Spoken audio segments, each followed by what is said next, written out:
Gujarat state के जनपद सबराघाट से बहुत बड़ी खबर आ रही। इस जनपद के 3 म्यूनिसिपल तालोद, खेतपुरा, ब्रह्मपट्टी में मतदान हुआ। उसके साथ चौथे तहसील का भी चुनाव हुआ, जिसका परिणाम 18 फरवरी को घोषित होगा।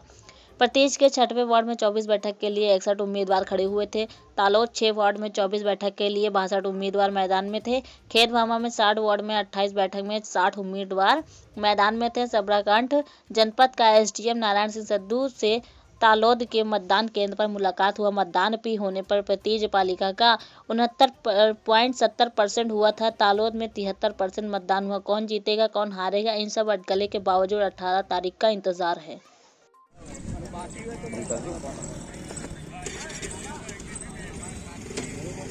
बोलो क्या आज रोज तलोद नगरपालिकाનું અહીંયા એક લોકશાહીનું પર્વ નિમિત્તે આજ તલોદ નગરપાલિકાની અંદર ચૂંટણી યોજાઈ રહી છે, મતદાન થઈ રહ્યું છે। સવારથી જ મતદારોમાં ઉત્સાહ જોવા મળ્યો છે। છેલ્લા 2 વર્ષથી તલોદ નગરપાલિકાની આ જે ચૂંટણી છે એ વહીવટની શાખામાં આપેલું હતું। 2 વર્ષથી ચૂંટણી થતી નથી। જનતા અમે બહુ જ નારાજ હતી।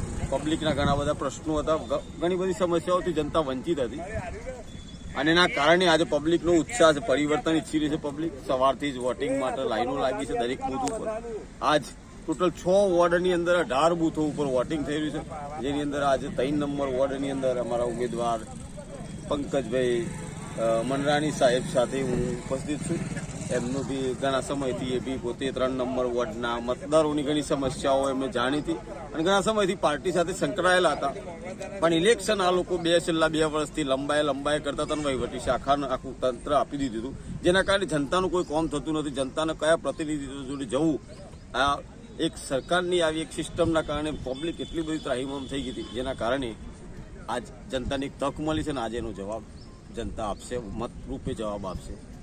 એ થકી હું આ જિલ્લા પ્રમુખ અહીંયા એમની પણ મુલાકાત માટે આવેલું છું। મારી જોડે સુરતથી ઝાલા એ પણ અમારી પાર્ટીના વરિષ્ઠ કાર્યકર્તા છે અને અમે આજરોજ તમામ બૂથોનું નિરીક્ષણ કરી રહ્યા છીએ। ખૂબ જ સારું અમને પરિણામ મળશે એવી આશા છે। આમ આદમી પાર્ટી તલોદની અંદર એક સારું પરિવર્તન લાવશે અને સારું એવું રિઝલ્ટ લાવશે। લોકોની આજે આશા છે આમ આદમી પાર્ટી ઉપર, આ આશા અમને દેખાઈ રહી છે।